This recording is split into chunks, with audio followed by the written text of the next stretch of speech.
Hi everyone, I'm Maddie, and today we're going to be hearing from Natalie Daniels, who has been an accredited financial counselor through the Association for Financial Counseling and Planning Education for 10 years, and has worked in the financial fitness program at DePaul University for 13 years. She has managed the program since 2015 and holds a master's in media and cinema studies from DePaul and a BA in Diaspora Studies from Sarah Lawrence College. Before working in financial literacy education, Natalie focused on curriculum design, counseling, and teaching. Until getting her job at DePaul, she had not taken a course in personal finance, but because of this background, she approaches personal finance in a very individualistic manner, acknowledging that one plan may not work for every client. Natalie's goal as a financial counselor is to make personal finance easily understandable, ensure people from all backgrounds are comfortable with the material, and help clients reduce financial stress by building a financial plan for success in college and beyond. And with that, I will pass it off to Natalie. Awesome. Thanks so much, Maddie. And I'm so happy to see so many people on the call today.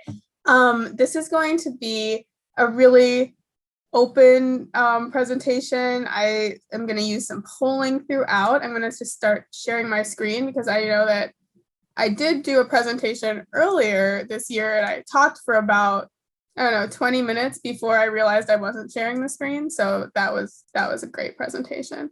But people were being interactive and I really thought they knew what was happening. So it goes. We're going to talk today about generally just building a better financial plan. So I want to start by using a number of polls just to get an idea of how people feel about personal finance. Like Maddie said, I know this is a very individualistic and a very sometimes stressful and wrought with uncertainty topic. So I really want to kind of get an idea of where everyone is in the room. So I'm going to launch our first poll and we'll have a couple of these throughout the session today.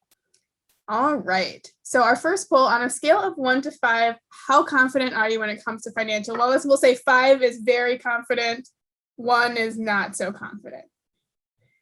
And I'm seeing a couple things coming in now. I'm going to give this just a little while and we'll close it as I start to see the numbers dying down a little bit. So we still have a couple more coming in. All right, so right now I'm going to share these results and you can see that we're mostly in that 3, in that middle range. So those people, hopefully we're going to get some skills and tips that are kind of new and maybe just like build that confidence a little bit. I think that's the biggest thing with personal finance is making people feel like they have either the knowledge and skills they need to do things with finance or that they know where to go to get help. And I just want to reiterate that financial fitness is open to alumni as well. So you are welcome to still come in and make an appointment with me to talk a little bit about your own personal finance.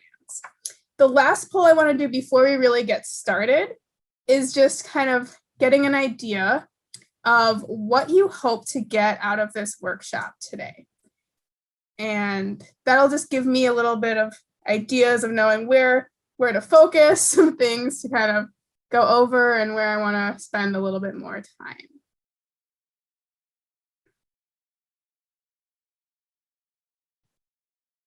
I'll let that go for just a few more seconds.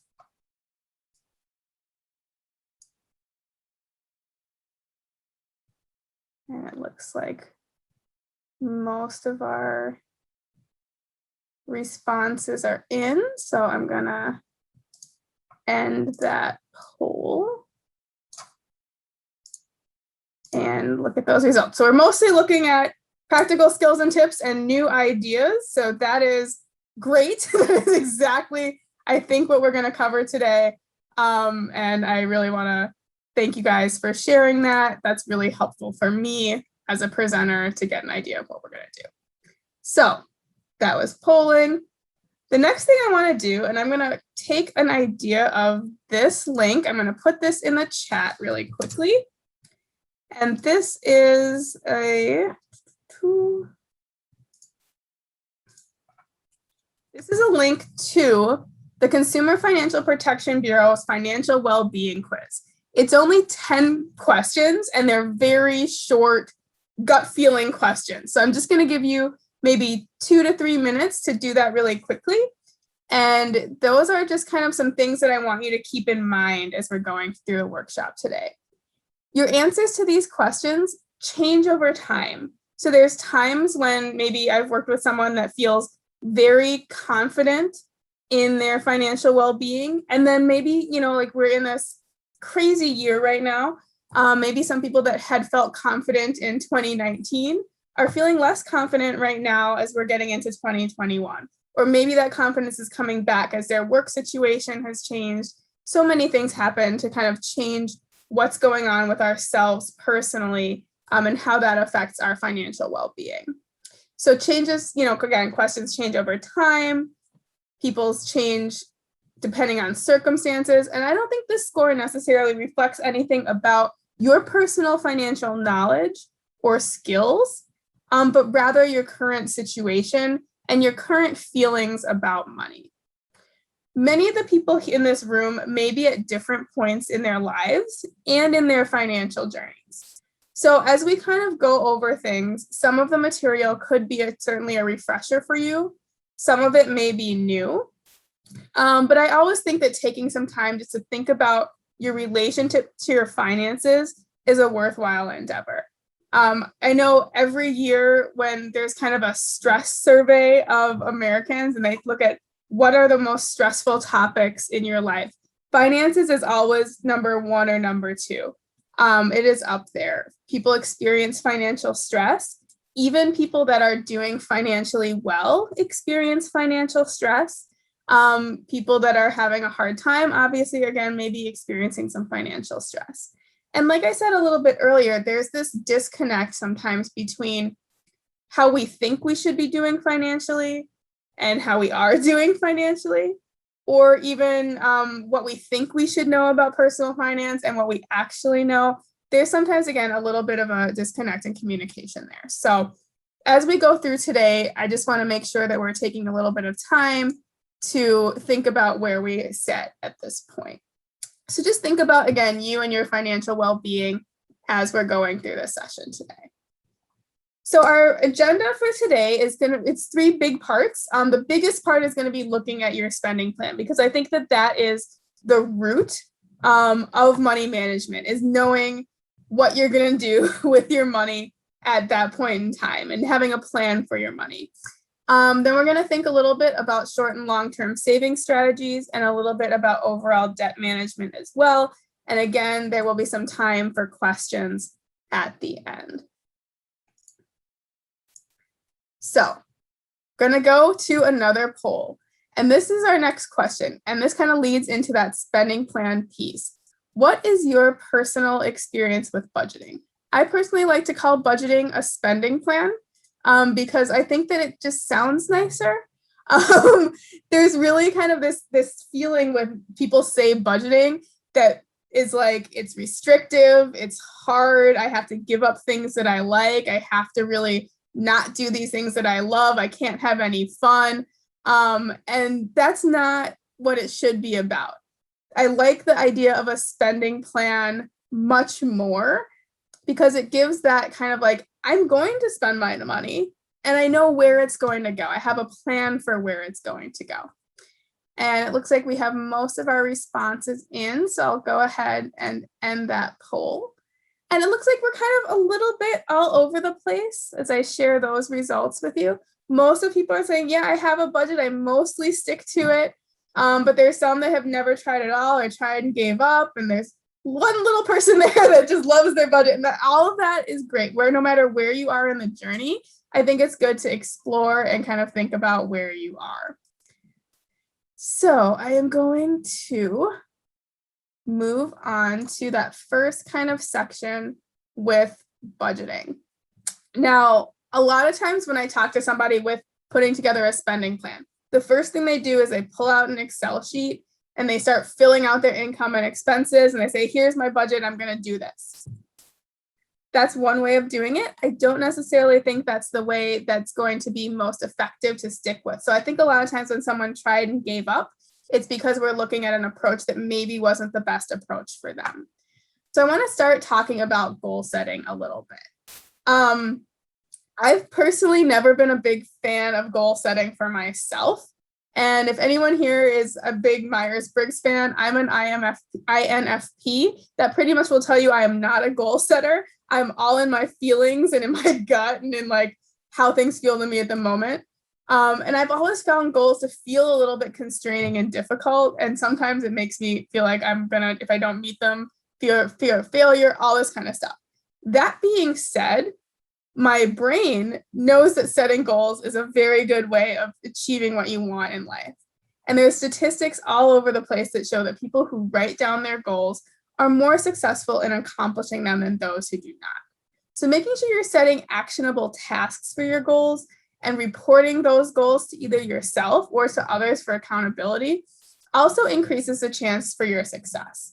And this is really true also in the world of personal finance. So despite my inner avoidance of goals, I've really come to accept their place, particularly in the personal finance space over the years. So I think when you're starting on putting together a spending plan, think about why you're building it in the first place. Is it to have a general guideline for your money? Is it because you feel like you're spending too much money? Do you want to save more? Have you never even really looked at your spending and you've just kind of been going along like, hey, maybe that's something I should do? All of these are really good reasons to take a look at where your money is going. Like Maddie said, I've been in personal finance for a long time, 13 years. And when I first started this job, again, I didn't come from that background. I came from a teaching and curriculum development background. And I was learning a lot about personal finance when I started this job. And I reevaluated and rebuilt my entire financial plan as part of my learning process. And my then boyfriend, now husband, was like, your job's stupid. We never do anything fun anymore. You're always saving money and doing all this stuff. And, you know, a couple of years later, we were able to buy our first home and like all these kind of things. So it works. But it's really about kind of figuring out what you want from those goals from yourself. So as you're thinking about what those goals might be, look at what they are for you. It could be very big. It could be very modest. One thing, again, I'm never here to do is judge anyone's financial goals. I've seen people say my goal is to buy a new pair of pants, and I've seen people say my goal is to buy a home, and both are valid goals, you know, anything in between. If people are comfortable, certainly feel free to type some maybe goals, financial goals that you have in the chat, and Carolyn, you can maybe read some of those out in just a few if people are having those come in. Because I always think it's important to think about what other people are doing and what you want to do, and naming those goals, like I said, helps you be able to achieve them. So thinking about what that might be, it could be purchasing something specific. It could be going on a vacation, maybe not right this second, but maybe in a couple months, maybe when we're more vaccinated. I just see this like light at the end of the tunnel for being able to leave my house. So I'm looking forward to that. Maybe it's developing security for the future, whatever that might be. Carolyn, did I hear you? Yes, we had a few come in the chat. Some people were looking to pay off student loans, get a high rise in downtown Chicago, establish an emergency fund. Those were some of the ones that came through. Lovely. Yeah, and those are all really admirable goals. And this is a great time for paying down student loan debt right now because all student loans have been suspended through the end of September. So the interest and required payments have been suspended. So any payments that you're making right now are going directly to that principal balance or any unpaid interest you have. It's a really great time to kind of knock down some of those balances if it's in your budget. So really thinking about, again, what are those financial goals, writing those down, and then thinking about what those are going to do and how you're going to fit those into your spending plan. And there's two different things I want to talk about. One is called a cash flow statement, and the other is your actual budget. So use your cash flow statement to see how you actually spend your money and evaluate how you feel about where your money is going, and then think about where you might want to make adjustments in that spending plan. So as you're looking at that cash flow statement, again, thinking about those financial goals there, your cash flow statement is something you can just take down in Excel. What I always think about when I'm starting to build a cash flow statement is you could do this through a variety of ways. It might be, maybe you use an app like Mint, or you need a budget, or your bank's tracking financial app, and it might track your spending for you and make nice little charts and categorize everything. I personally like to do this the old-fashioned way because I think there's something very visceral and tangible about actually looking at your bank statements and going through them line by line. This is something I do a lot of times when I'm in appointments with clients, and when I was back in the office, we just kind of sit there with a bunch of highlighters and highlight people's bank statements and categorize their spending. So what I'd like you to do and think about for building a cash flow statement is looking at least 3 months of your spending. And that can seem like a lot, but the reason I want to say you look at least 3 months is we're looking for averages. Your monthly spending can be very different month to month, particularly for things that are your variable expenses, your food costs, entertainment costs, maybe not as much these days, but some of those variable things, travel costs, again, maybe not as much these days. But looking at kind of what you're spending over a 3-month period and getting an average number for each line item per month. Excuse me. So that could be over 3 months, maybe at restaurants or eating or delivery, you spent $250 on average. 1 month you spent $400, 1 month you spent $100, 1 month you spent $200, whatever that is, you're getting your monthly average. And as you're getting your averages in all these different categories, you're able to say, how do I feel about that? Do I feel good about maybe an average of $250 a month on eating out? And you could say, yeah, I feel great about that. Or you could say, I don't know, maybe I'd like to cut that down a little bit. So actually looking at your cash flow statement is a perfect way to think about where that money is actually going and how it relates to your goals and how it relates to your own personal values and feelings about money. And then what you're going to do is kind of let your cash flow statement be the guide of your budget. There's a lot of different ways to put budgets together. Some of the most popular are percent allocation budgets. These really kind of vary. I have up here the 50, 30, 20 as an example. With that, you're basically getting 50% of your income is going towards your general needs. So you're looking at, your housing, your electricity, your bills, all those food, your needs. 30% going to your personal spending or your wants, and 20% going to your goals or your savings. And that's, again, one way of doing it. The 70-20-10 looks at about 70% expenses, 10% savings, or 20% savings, and 10% or less in debt. So it really kind of depends on what feels right for you and how you want to put that budget together for yourself. A zero-sum budget makes sure that you allocate all of your money in every single category. So you're looking at your income and you have all of your expenses and you have gotten down to the penny to get zero at the end of the month. And that can include some obviously going into savings as well. A lot of people use the envelope method, and this is really popular with people that use a lot of cash, which I know is probably a little bit on the decline right now. But essentially in those cases, you're taking cash and you're putting it into an envelope. So maybe you say, I have $200 for groceries every month. You put $200 in a grocery envelope. When you go to the store, you take that envelope to the store, you buy your groceries with that money, and you don't go over what's in that envelope.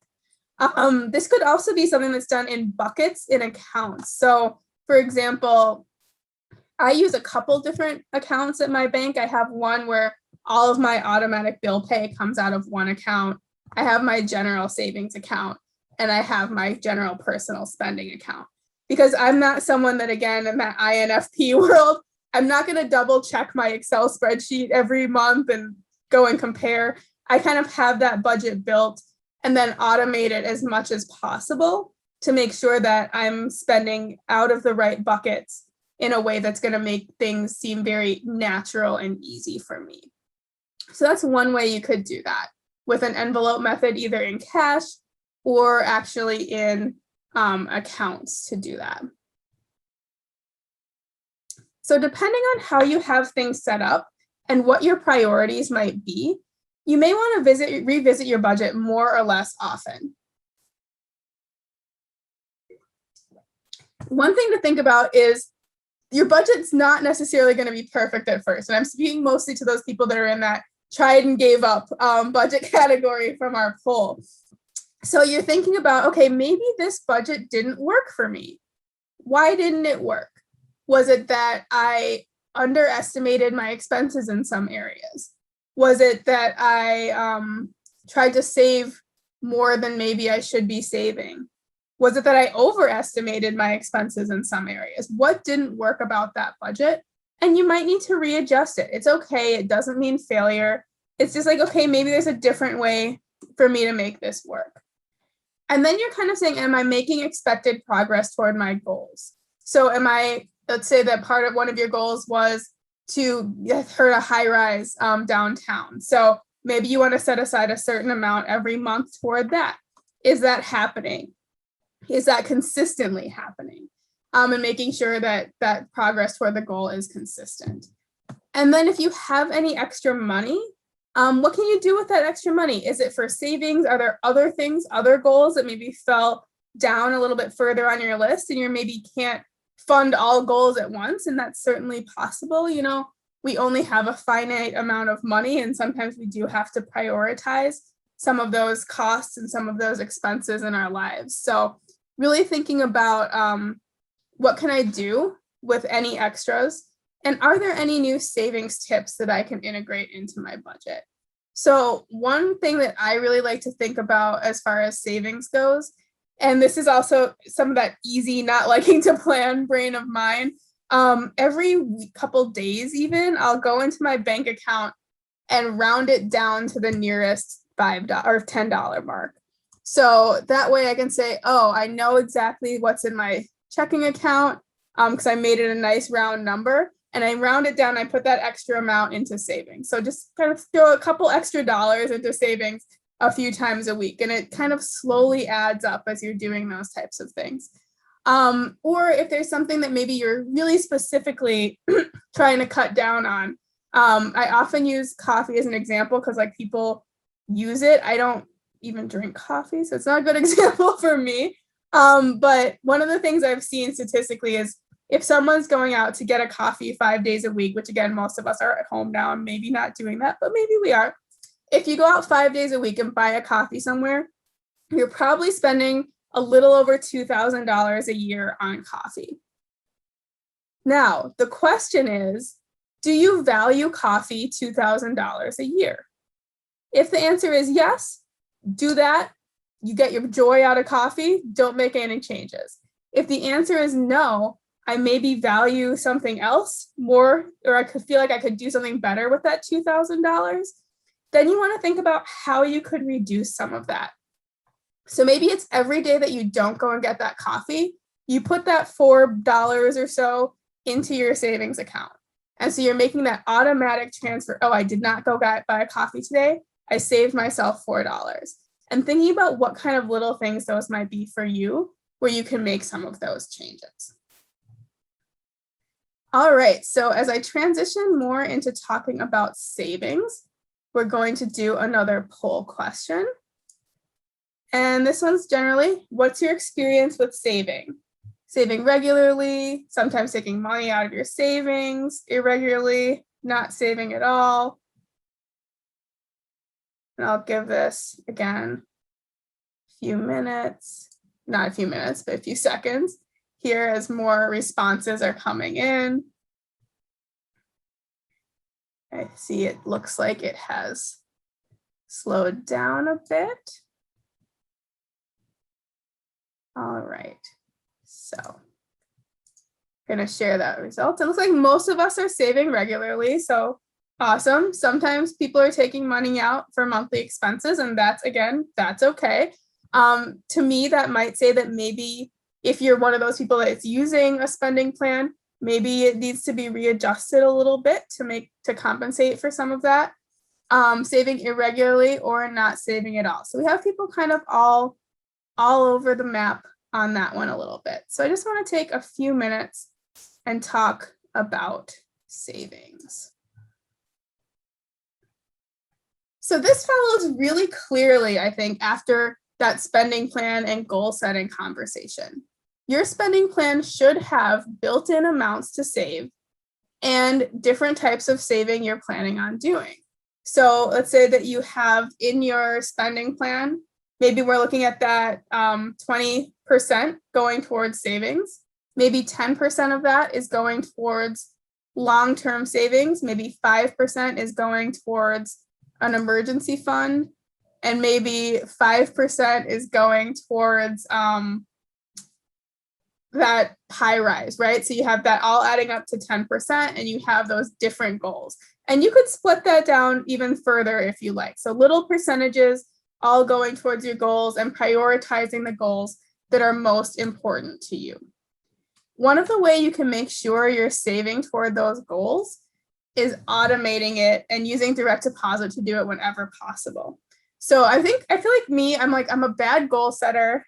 I'm not a natural saver. Like I'm the wrong person to be in personal finance, except or maybe I'm the right person because like my internal tendencies are not to be perfectly great with money, I guess. So I have to really think about how to best make this work for myself and think about strategies to best make it work for other people. So I know that for me, making sure that some of my paycheck goes directly into a savings account and directly into that bill pay account, having it kind of going into those buckets automatically for me is much easier. If I had to take money out of my checking account every month and put it into my savings account, even if I did that on the payday every 2 weeks, I would feel that I was losing out on something. I would feel that I'm saving this money and yes, maybe it's for a goal, maybe it's for something you want to do in the future, but present me wants to spend it on something right now. Present me is not necessarily always thinking about future me.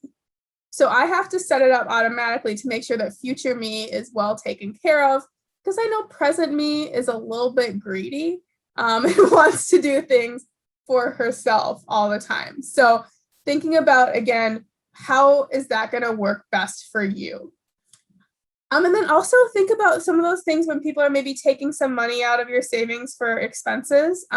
It is very, very easy to do when all of your money is at the same institution and you go and you log into your bank and you see your checking and you see your savings. You're like, oh, that checking is maybe a little low.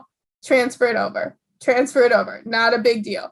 But if you move that to a different banking institution, that's what we call like a little speed bump in the personal finance world. And speed bumps can be really helpful for saving money in general, and also just for general spending. So when I think about a speed bump, that would be, let's say for online shopping, for example, not auto-filling your credit card on, say I'm a big Amazon shopper on Amazon. I do not have my credit cards automatically filled.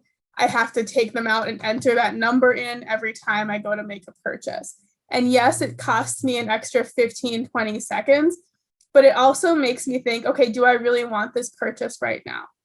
And I have to say yes. So if I could just do that one click, it's a smooth sailing road. And that just kind of automatically goes. I remember I had a student worker who had one of those Starbucks reloading things on her phone, and she just kind of would go in and put the thing down and it would pay for a coffee and it automatically reloaded. And she had absolutely no idea how much she was actually spending on coffee. When she looked at it, her mouth dropped because she wasn't thinking about it. I see the same thing sometimes with like Lyfts and Ubers, those things that just kind of directly come out of your account and you're not making a payment. It seems sometimes, a lot of times people underestimate how much they're spending in those areas. So speed bumps, always a good tip as you're going forward. And putting your savings at a different bank is kind of a savings speed bump. Usually that means that, doesn't mean you can't access that money, but sometimes it means that it could take a day to transfer it from one account to the next. Just a little bit of extra time to give yourself that pause. And really, if you're thinking about when you want to spend your savings, it should be things that you're planning for, right? You're planning for a vacation. You're planning for a large purchase. You know when you want to spend that savings and you can transfer it over. It's not like, oh, I really want this pizza and it's not really there in my checking account right now. So thinking about kind of what those differences might look like and giving yourself those different speed bumps could be really helpful. When we're thinking about short-term savings, I always think about that as your money that's relatively accessible. So those are things for like trips, specific items, pet care, car repairs, your emergency fund. You want that to be pretty readily accessible money. And that's something that I would say you can access within, 48 to 72 hours, really accessible money. So you're going to see savings accounts, money market accounts, maybe even an online brokerage accounts that you're using to buy stocks, but you can get money out of that pretty readily. Those are some common, relatively accessible account types. And I'm going to very briefly walk over to this website called Bankrate. So I'm going to briefly do a new share. And let's see if I can utilize the internet properly, because sometimes that's not as great as I think I am.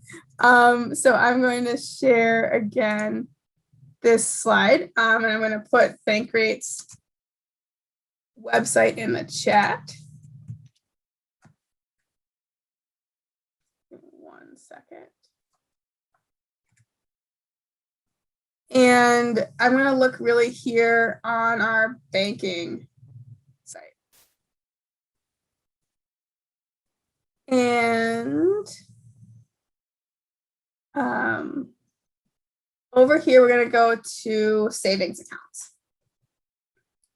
And what we'll see, I'm going to put in not $25,000 as a deposit. I'm going to put in $1, and I'm going to go over to all products. And right now, interest rates are pretty low because of how the economy is doing. There's been a lot of overall reduction in interest rates about a year ago. Most of these accounts that you're seeing now at a 0.5, 0.4, even 0.6, those are up at about 1.3, 1.4.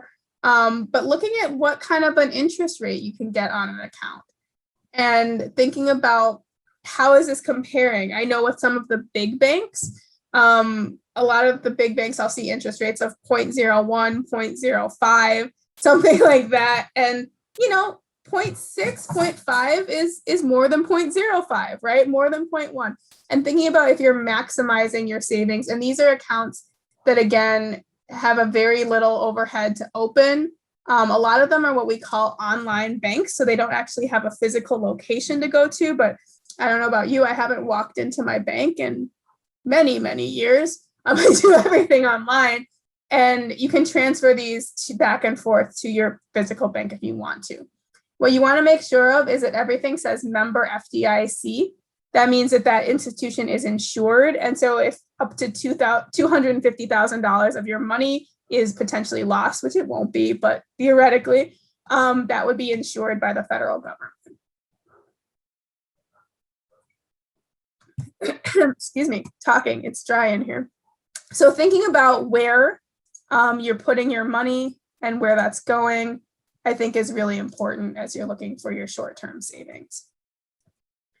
As far as your long-term savings, this is money that I think of as being more tied up for future you and future use. So that's your retirement savings. Now, I know we've all just graduated college, right? This is an alumni group, but maybe you're doing college savings for a future child. I don't know. I don't know where everyone is in their lives, but that's something that could come up.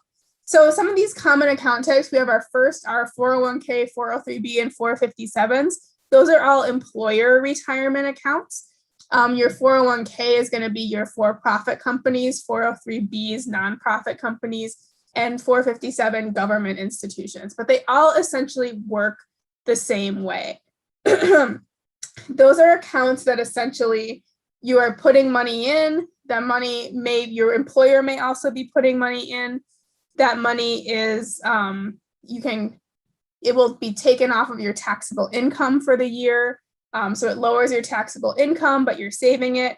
And when you draw down that money at retirement, you'll be paying income taxes on it at that point. You have your IRAs, or your individual retirement accounts. There are two main types of those. You have a traditional IRA and a Roth IRA. The traditional works a lot like your employer-sponsored accounts as far as taxes go, but a little bit, your employer's not putting money in, right? It's all your own money. And then the Roth, but it works tax-wise similarly. The Roth IRA, you're actually putting post-tax money into that. So like the money you get from your paychecks, you've already paid income taxes on it. You put that into the Roth IRA. And when you take that money out at retirement, you do not have to pay income taxes on it at that point because you've paid on those now. And so that's something to kind of think about, sometimes having a mixture of the 401, 403, 457, and like a Roth IRA to kind of have a mix of taxable versus non-taxable income streams later on. And then the 529s, those are those primarily college saving plans. So thinking about that is really important to do. And the earlier you start your long-term retirement savings, the less you have to do overall. A lot of times people ask me, my friends ask me this too, if I have debt, should I be saving money? And there's a lot of different answers to that question and a lot of different nuances. And depending on who your financial advisor is, they may steer you in different ways. I know like Dave Ramsey is very, very popular, for example, and he is a big no debt guy. And it really depends. I think that it's important, particularly because of how your savings grows, that you do start saving early on. So I want to go back to, I'm going to go over to the financial fitness webpage really quickly and show you all a little bit of an example. So here's our financial fitness webpage, and I'm going to put that in the chat for you as well. Right here in the middle is a way for you to schedule an appointment with me. So feel free, if you want to talk a little bit more about your own personal situation, send me an appointment request. I'm going to go over to our calculators section, and I'm going to look at this simple savings calculator. And I'm thinking about our long-term savings. So I'm going to say, let's start with maybe $1,000. And let's say we're putting in, I don't know, $200 a month. And we're going to go for, let's say, 40 years. We're thinking about retirement here. And if we're at, let's say, a regular banking institution, you can see we've made $984 of interest in these 40 years, right? Let's look more at the average market return over a longer period of time. So we're looking at maybe mutual funds or stocks or something like that, something you might see in a 401k or an IRA. And all of a sudden we're seeing that we've put in $96,000, but the interest we've earned is over $500,000. And let's say that this same person waited 10 years to start saving because they were paying off their student loan debt on a standard savings or standard payment plan, which is 10 years. So the same person is starting this 30 years later, or 30 years instead of 40, and we've lost hundreds and hundreds of thousands of dollars. In particularly because our contributions aren't that much different, about $20,000 different in contributions, but hundreds of thousands of dollars different in earnings. So when I think about, should I start saving or should I pay off my debt? I think you can do both at the same time. And it's really kind of up to you and up to, and that's a great reason to work with a financial professional, is to figure out what that balance is for you that's going to make the most sense as you're going forward. All right. So I'm managing two screens and figuring out where all of my things are. Okay. And I think that's a really great transition point to talk a little bit more about our final section. Oh, that's our old poll. Let's go to poll 5. And this is about debt management. So how do you feel about debt management? Worried about it, confident, don't have any debt. And we'll see kind of where things are going.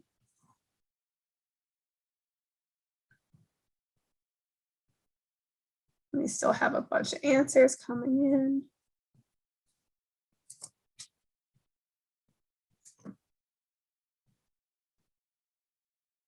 Okay, it looks like that poll responses have slowed a little bit. And I'm going to share those results. So I'm glad that most people feel confident. Shout out to those of you that don't have any debt. And shout out to those of you that are worried about it, because it's something that worries a lot of people. You are certainly not alone.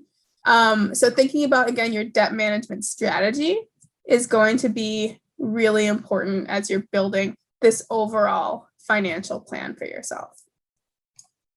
All right, so let me stop sharing those. Those are polling. And go with kind of this idea, debt or not to debt. And if you want to type in the chat, again, Carolyn, if you can maybe pop back in with any questions here. There's this idea in the personal finance world of good debt versus bad debt. Does anyone have some ideas of what might be considered good debts or what might be considered bad debts? And I'll give a second for people to pop those into the chat.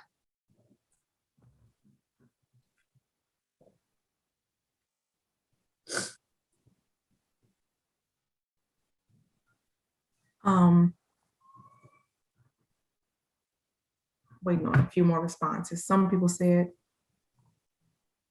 financial aid, make funds last through retirement. Good debt is mortgage and car loans, student loans. Sure. And bad debt is credit card debt. Sure. Yeah, I would agree with most of that. I'd actually probably put car loans onto the bad debt side. And let me explain why I'm thinking that. Cars are a continually depreciating asset, unless you're getting a real fancy car that's going to become a collectible someday. Continually depreciating asset, meaning that it is worth less the second you drive it off the lot, and every year you have it, your car is worth less and less money. So that tends to be what falls in the bad debt category. Your student loan debt, we tend to think of that as good debt, because no one can ever take your education away from you, right? Like, that is yours, you have it, it is in your brain. It's not, we do not have technology to say you defaulted on your student loan, I'm sucking out your education. None of that is possible, right? So student loan debt, sure. Mortgage debt, because again, mortgage is a hopefully appreciating asset. We're gonna think about 2008. No, it's not always an appreciating asset. Also, maybe a business loan could be an appreciating asset. So thinking about good debt as something that has the potential to create wealth and value for you, and bad debt as a way, something that's going to decrease in value or become potentially a burden for you. So your credit card debt, sure, that would be considered bad debt versus good debt. So determining your own debt philosophy, I think that's really important as you're building your financial plan, is to know how you personally feel about debt and where that fits into your plan. Are you someone that's okay with having some credit card debt? Are you someone that's not okay with having credit card debt? I know making sure you have a good credit score, and we're not really going to get into that, but it's very important, obviously, for success in accessing money and funds and doing so cheaply as you go forward. But some people can have credit card debt and also have really great credit scores. So there's kind of a mixture there about what feels right for you. A lot of times when I'm teaching people about credit, they say, can I get through life without ever using debt? And like, certainly one could. It helps if you are very wealthy to do that, right? Like for me, buying our first home, I did not have the money to do that out of pocket. I had to take on a loan to get our mortgage, right? To get our house. So thinking about, can I get through the things that I want? Can I meet my goals without debt? Maybe, maybe not. And then how much debt is comfortable for you? And to build a good credit score, which means you can take on debt more cheaply, you usually have to take on some debt to build a good credit score, right? So figuring out how that works for you. And then where does debt fit into those goals? How does that management work as we're kind of going together and building that plan? Again, like I said, some financial advisors will say eliminating debt should be your number one concern always. But again, thinking about how you're going to prioritize your goals in there, I think, is a prudent way of looking at it. But personal finance is personal for a reason, and everyone's going to have a slightly different answer for that for yourself. I want to talk a little bit about the debt roll down versus the debt snowball. And this is, again, a couple of different ways to think about potentially repaying your debt. So starting with the debt roll down, you're going to look at your debts and think about your highest interest debt to your lowest interest debt and categorizing those all out for yourself. And then you're going to look at your spending plan and say, okay, I have these minimum payments on my debts. Where else can I find money in this spending plan to do a little bit of extra? So you're going to, let's say you have 3 debts. You're going to take this little bit of extra and pay that on top of the monthly minimum payment for your highest interest debt. You pay the minimums on the other 2.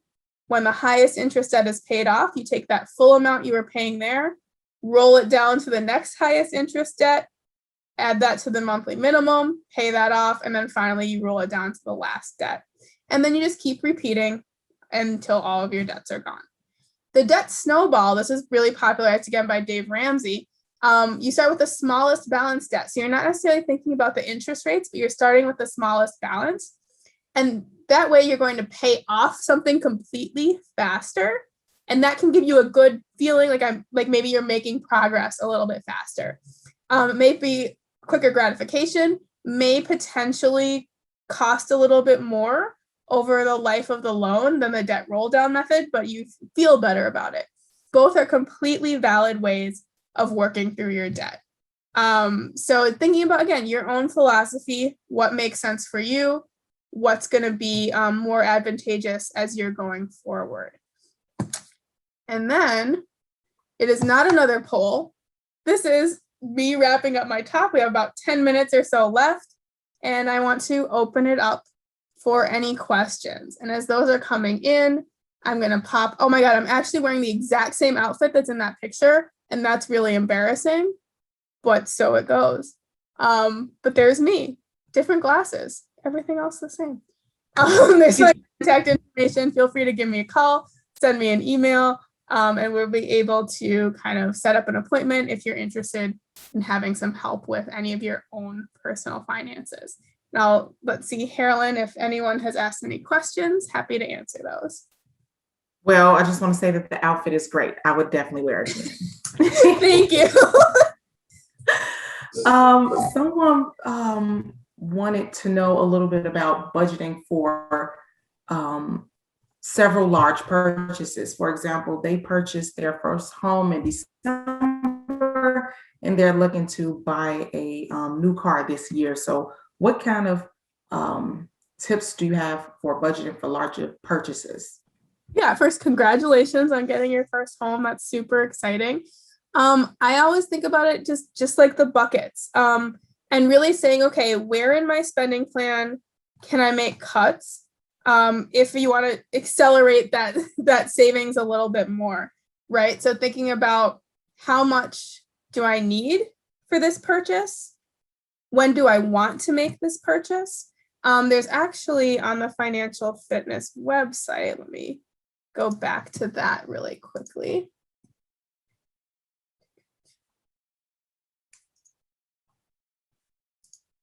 This is an old thing I have, but okay.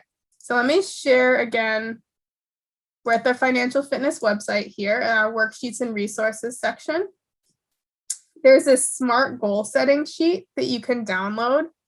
And I'm going to pop it over here. And it's just, really looking at some general goal setting. And I don't know why it looks crazy. I'm going to share that one with you all. There we go. And it looks like, this is a goal geared toward a college student, but thinking about what that goal is, how much is it going to cost? What's my date to reach that goal? And then what's that plan to reach it? So figuring out, okay, I want to do this $700 thing 10 months from now. So I need to save $70 a month. And this person's like, okay, I can direct deposit $50 and maybe not eat out twice a month and get $20 more. So thinking about what is that plan to reach your goal can be really informative and really helpful as you're thinking about how much do you need to put into these different buckets for yourself as you're sharing or as you're kind of going through that plan.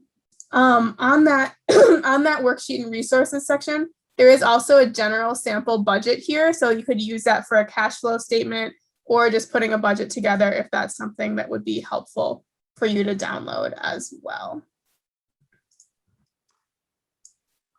Okay, and then we had some more questions come through. Someone wanted to know, how do you compare IRA options? That's a great question. So I want to make sure I'm understanding. So there's a couple different ways to think about IRA options. You can think of them as the institution you're getting your IRA with, or you can think about them as the bits and pieces that you're putting into your IRA to make money, right? So if you're looking at an institution, some of that can be very simple. Some people just are like, I'm going to open an IRA with my bank because I know my bank, or I'm going to open an IRA with the same company that my employer uses for my 401k because I want to keep everything on the same place, right? So most places where you can open an IRA are going to be basically different sides of the same coin. So all pretty simple. I usually will say if you're shopping around, look at someone's website, look at their interface and see if you like the way it works, right? Because you want something that's easily navigatable for you. If you're talking about different fund options or what to kind of put into that IRA, so individual, so personal. It depends on your risk tolerance, how risky you want to be with your money, right? So the things that are going to have a higher return tend to be a little bit riskier. So they're more stock heavy, lower return, sometimes more bond heavy, but more of a guaranteed return. So I always think about the idea of most of you, I think, are probably relatively recent out of college, I'm guessing, but again, people might be at different points. But the earlier you are in your career, the riskier you can be because you have time to regain losses, essentially. So the stock market generally doesn't lose money over more like a 15-year period, right? So if you are 40 years away from retirement, you can weather a recession very easily. You continue to buy stocks at a low price during a recession, comes back up, you gain more money, that's all great. And as you get older, toward that 15-year before retirement period, you shift your investments to more safe, a little bit more bond heavy. For people that don't really like to think about that, there's a lovely thing called a target date mutual fund.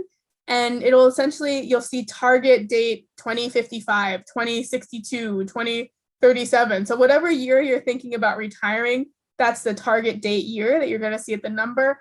And they are going to essentially move your portfolio from more stock heavy to more bond heavy as you age for you. And because it's a lowly managed fund, those don't have a lot of fees associated with them as well.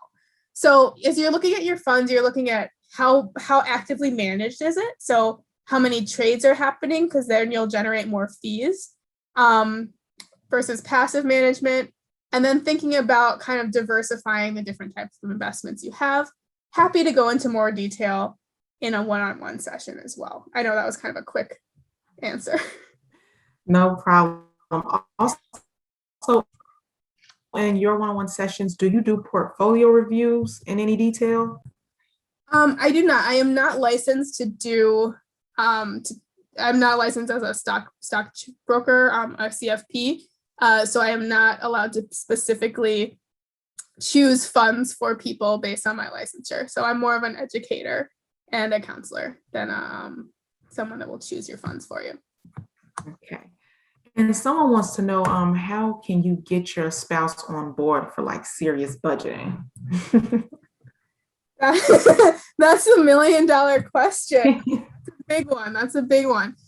I think that the more you can both be involved in the goal setting process together, the more likely it is to kind of have you all be on the same page, right? If you have different goals, then maybe you're focusing on both of your goals at the same time, right? You each get one goal to focus on or something.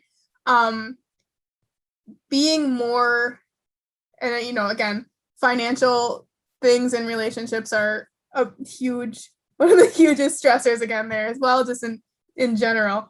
But I think it's really about communication, having that conversation, doing goal setting together, and maybe setting like an hour a month, just kind of come together and review and both talk about some of the choices that were made over that month, how you each feel about them, and trying to be as neutral as possible when having those conversations, and eliminating the judgment there, because there can be a lot of stress, a lot of judgment, a lot of tension sometimes when it comes to finances. But I think if you can be on the same page as much as possible in the beginning, it'll be easier.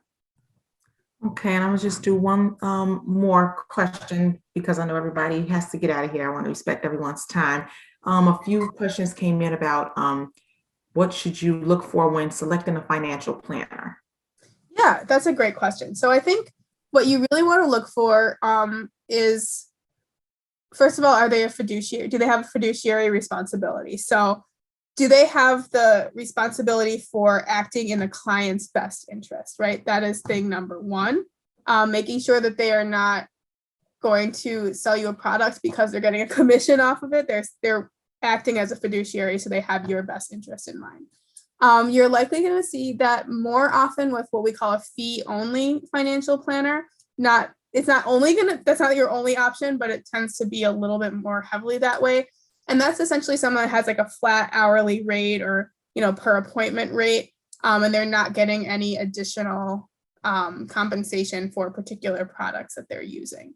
So I think that's a huge part of it. And then the other part is really who you feel comfortable with. Is it someone that understands your goals? Is it someone that is really listening to what you want to do? And I think you'll generally be on the right track if you're looking at someone that you feel like vibes with your personal goals, your values, and if they understand what that means for you. But fiduciary responsibility, number one, gut feeling, number two. Natalie, I just want to thank you again for today's webinar. Thank you on behalf of the Young Alumni Committee. And if anyone has any more questions, I know we had a few more. I just wanted to respect everyone's time. You can reach out to Natalie. She has her contact information on the screen here. Also, if you're interested in getting involved with the Young Alumni Committee, you can reach out to me as well. And I hope everyone has a great rest of your day. Thanks again, Natalie. Thanks so much, everybody. Have a good one.